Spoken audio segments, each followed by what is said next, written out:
Hello and welcome to The Exclusives 2018 An Entrepreneur's Journey.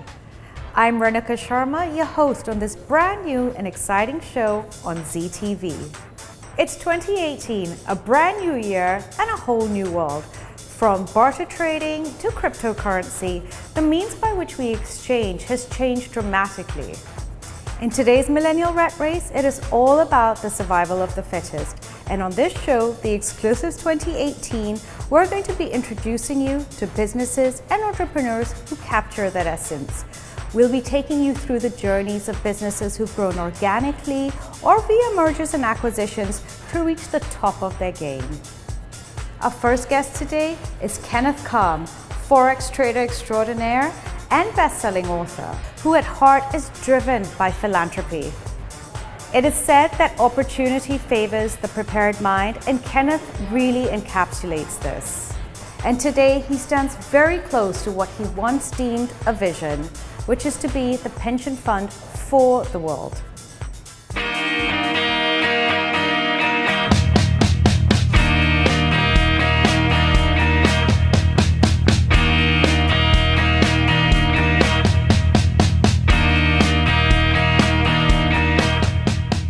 Ken, welcome to the show. Thank you for inviting me. Well, we hear it's been an outstanding year for you since you were last on Z. Well, before we go into the heavy-hitting questions, tell us about who Kenneth Kam really is. Well, I am a Forex trader, a currency trader, not exactly a money changer, but I am a currency trader. So what I do is I buy low, sell high on the currency market on a daily basis, Monday to Friday. And that's how I make money. And how did you get into the currency web in the first place? Well, it first started with commodities in 1990. In 1990, I was a young man, fresh out of Singapore Polytechnic, which is a school in Singapore, and fresh out of military service because all young males in Singapore, we serve our national service in Singapore. And then came the time where I had to work to put food in my mouth. So I started with McDonald's. I was a French fries expert. And while doing that for a couple of months, I felt disillusioned, and I felt that there is more to being good in French fries. And then I seek counsel from my mom, and she said, go look for a new job. And I said, okay. I opened Singapore Straits Times, and I saw a advertisement in the Straits Times. It says, earn thousands a day, be a commodity trader. I said, yes, that's me. I want to be earning thousands a day. What's commodity about? I don't know, but I wanna be a commodity trader. So I went to a location in Singapore, and I became a commodity trading intern. What happened was, at that time, there was computers, but it was one computer shared with 600 traders, and it was hoisted on the wall. It was a number ticker, and a number ticker will go tick, tick, tick, tick. Every time it goes tick, traders like us, we will roll out our graph paper, pencil, ruler, rubber. We will then draw graphs, and that's how we started as traders. Today with computers, even then with computers, there are traders who are complacent and they make mistakes.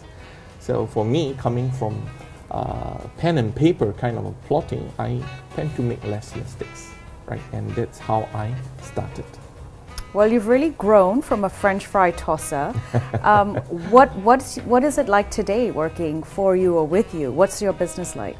Well, what I do is I will study the market.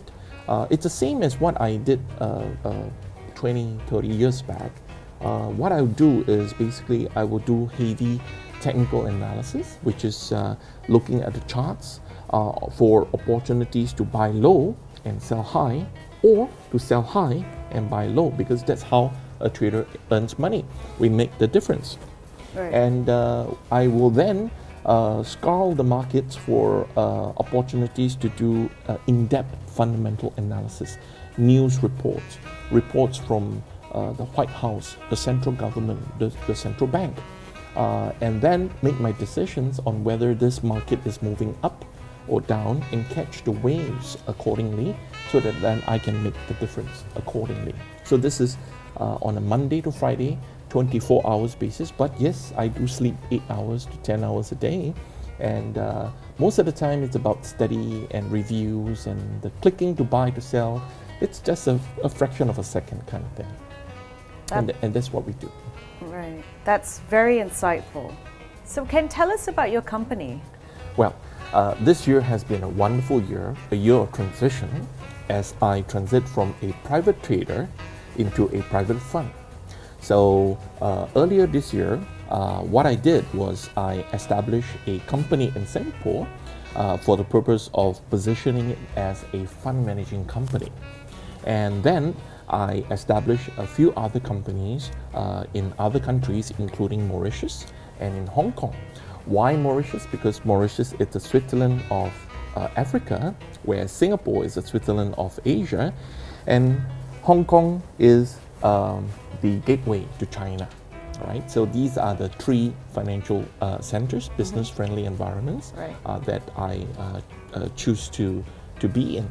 And I have set up fund managing companies, coming up with the infrastructure, the people. Currently, I've got lots of people working for me. And the purpose in all this is to basically set up a footprint, a network, so that when the market is ready, we will be able to go catch what we need to catch. I think that's the purpose. That's certainly fascinating. Ken, your growth trajectory has really been something where you've gone from tossing French fries to being the chairman of Ken Foundation and Ken Organization. What advice would you give to someone who's an aspiring entrepreneur? Well, you need a vision. You need a dream. A wise man once said, if you aim at nothing, you will be successful and you will get nothing. So always aim at something. Aim something high, something that is unachievable, so that when you reach that or reach part of that, you get something instead of nothing. That's a simple advice. That's a great thought. Steve Jobs once said, your time is limited, so don't waste it living someone else's life.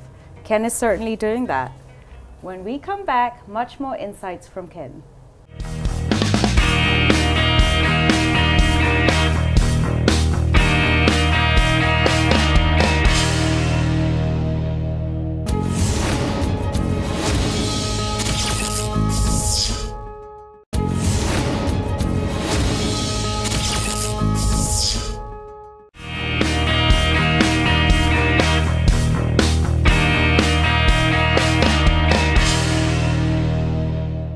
Welcome back.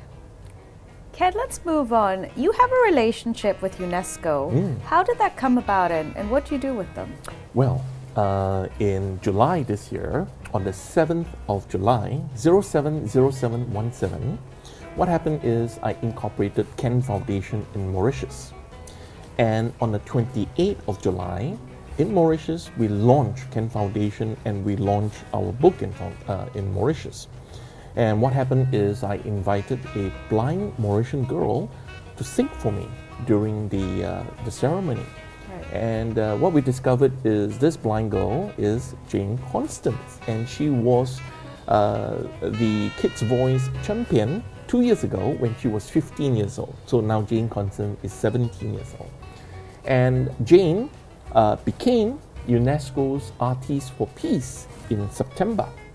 And because of my close relationship with Jane Constance and to the blind community in Mauritius, I became then associated with UNESCO. Now I have a working relationship with them, so much so I will be speaking in one of their conferences in December and launching my French version of the book in December. Oh, that's quite an achievement. And why Mauritius? Well, Mauritius is important because Mauritius is the Switzerland of Africa, and it's business friendly, and it's the financial center of that part of the world.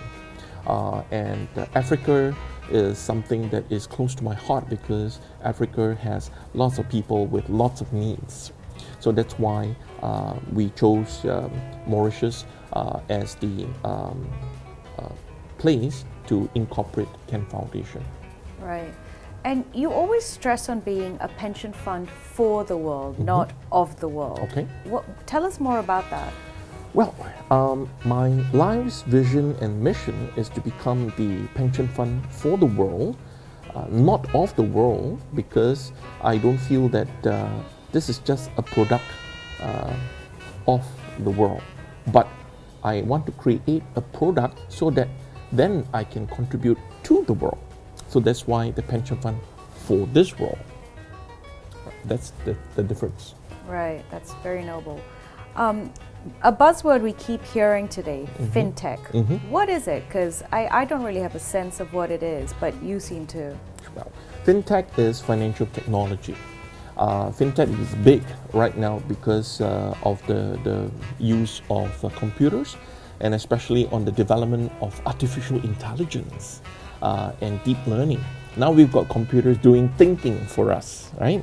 So I've got a scientist, an IT scientist on my payroll because I need computer codes to create a trading robot for the purpose of identifying trading opportunities for my traders.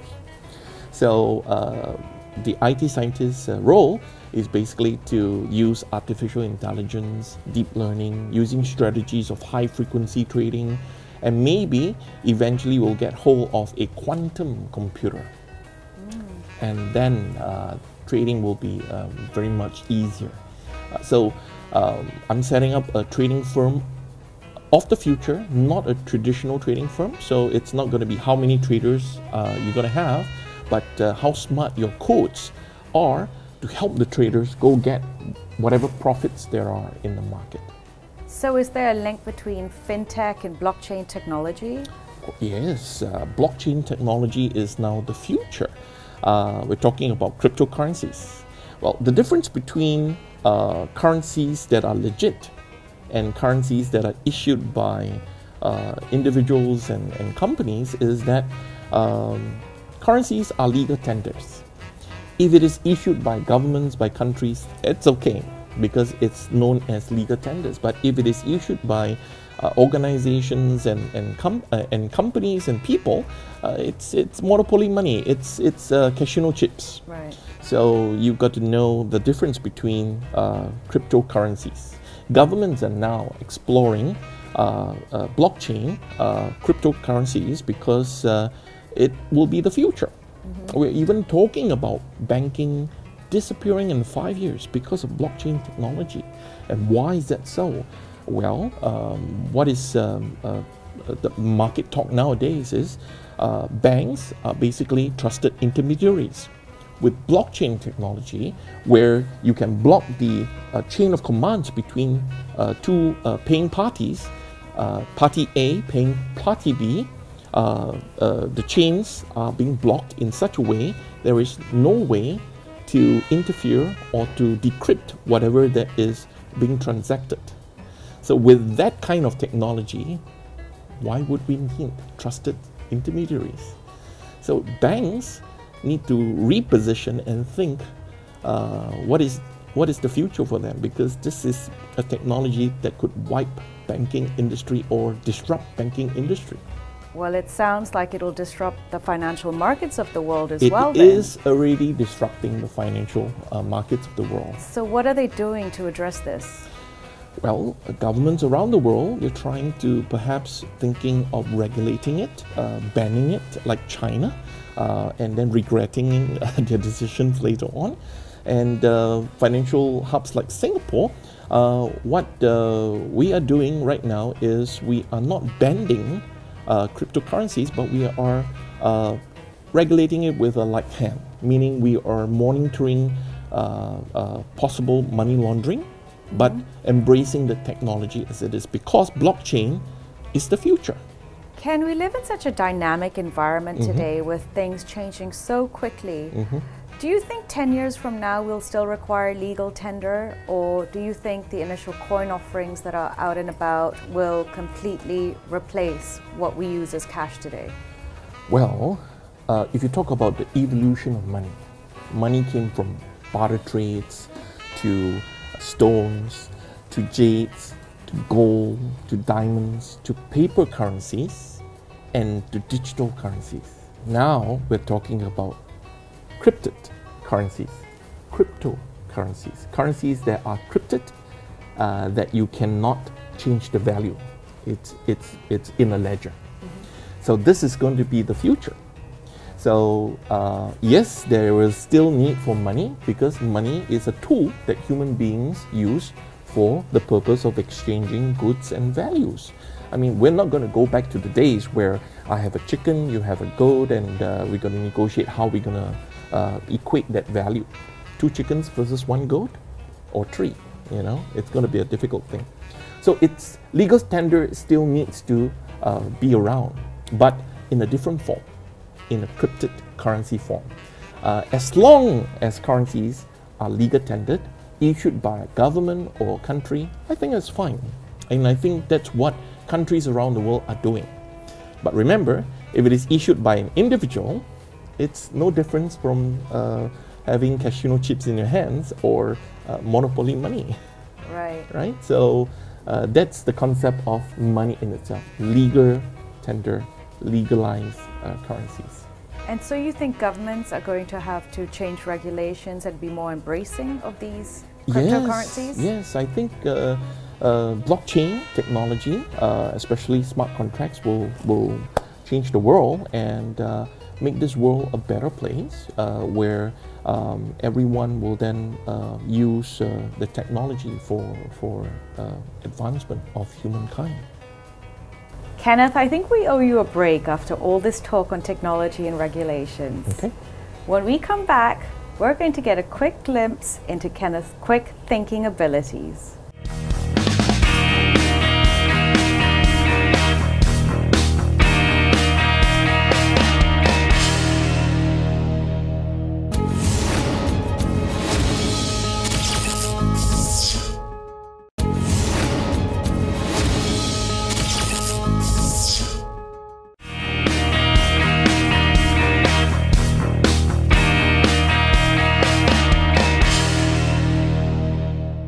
Welcome back to our conversation with Kenneth Kam. Ken, in your last book, you wrote that the term equilibrium means the equality of distribution. Tell us more. Well, the title of my book, The Equilibrium, Training the Money Mindset. Why did we choose this title? Is because life is a balance. It's about working hard, playing hard. It's about me as a trader. In order to trade well, I must live well, I must eat well, I must rest well. Because if I don't take care of my body is not going to take care of me, and I will not be able to trade. So, equal distribution, a good balance, equilibrium. And if you read more about my book, you will know that my book is big on mindset mastery. And why is mindset mastery important? What is mindset mastery all about? Mindset mastery is the ability to switch on and off your emotions, your fear, your greed, our procrastinations, our human failings. So as a trader, with that ability to switch on and off the emotions, I would then be able to trade well. So is this book about trading strategies? No. This book is about an insights of a trader discovering mindset mastery, achieving equilibrium. So this book will be great for anyone who wants to know about mindset mastery. Doctors, lawyers, teachers, mothers, fathers. So once they learn about equilibrium, they will be the best that they can be forever. And is this something you taught yourself, or did someone advise you and guide you through this process? I was on a search of how do we manage our emotions and everything, and I attended a course with Landmark and a few other courses, and I read books about it, and I discovered that, hey, it's so easy to just turn on and off, yeah, that's so simple. That's amazing. So what do you do in your downtime? Downtime meaning? Meaning when you're not working, when you're not Kenneth Kam, the trader, what are you doing? I rest, I go for a break, I travel, I escape from trading because staring in front of those screens for long hours is not fun. And it's good to take a break to play so that then I can work more. Equilibrium. Right. Again. Yes, yes. And Kenneth, tell us who inspires you? Okay. Well, my mom is my greatest inspiration. I mean, this book is dedicated to my mom. Why? Because I was at the rock bottom of my life a couple of years back. And she was the one that told me, Ken, don't give up. And because of her advice, I held on, I never give up. And today I have my successes because of that simple advice. Words kill, words actually sometimes save you. So my mom saved me. And mom was the one that gave me my values in life, my thinking.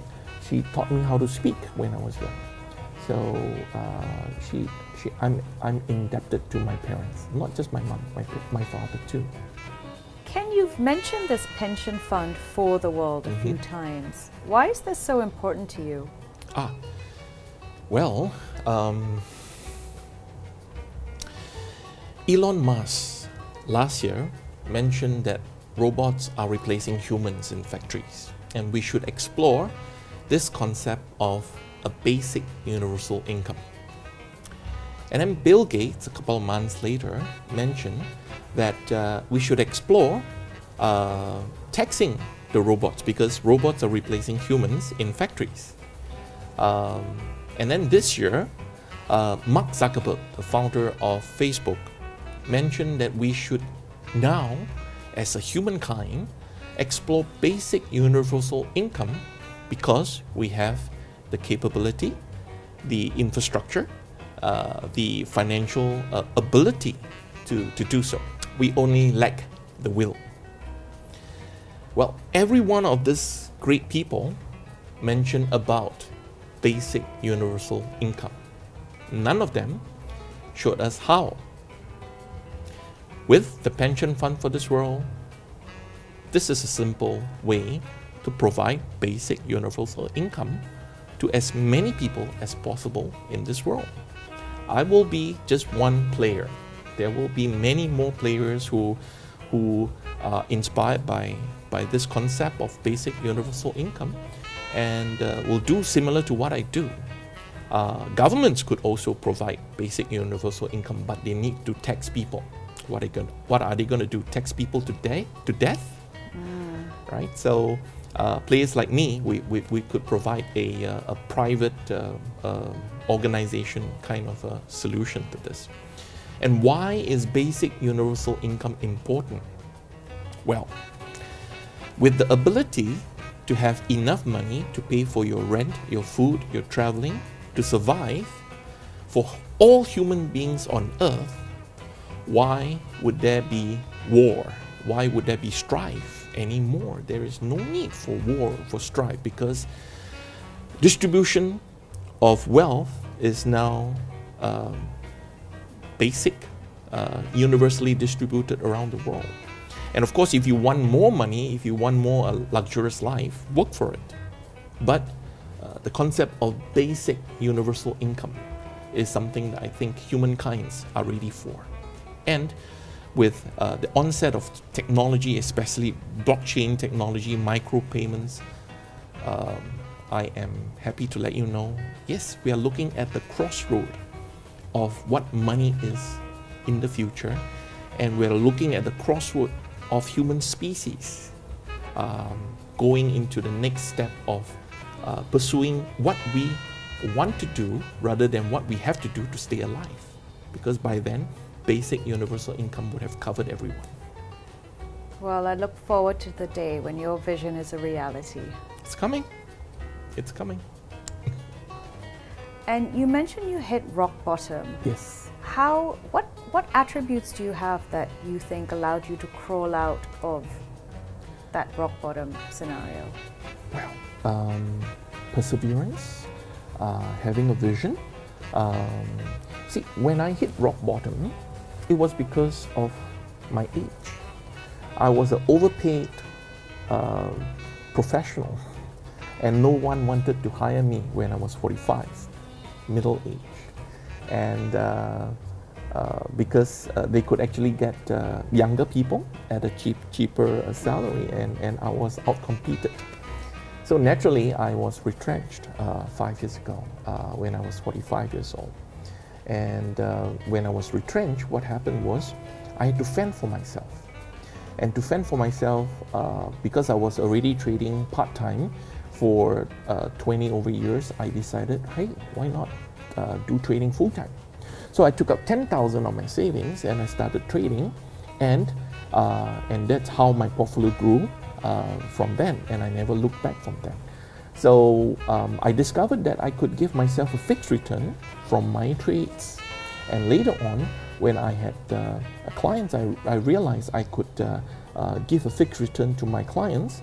What's so difficult about giving a fixed return to pensioners in the role, retirees in the role?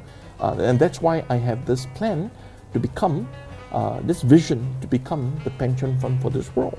Because then I could give a fixed return to pensioners, retirees, and families who want to save in this world.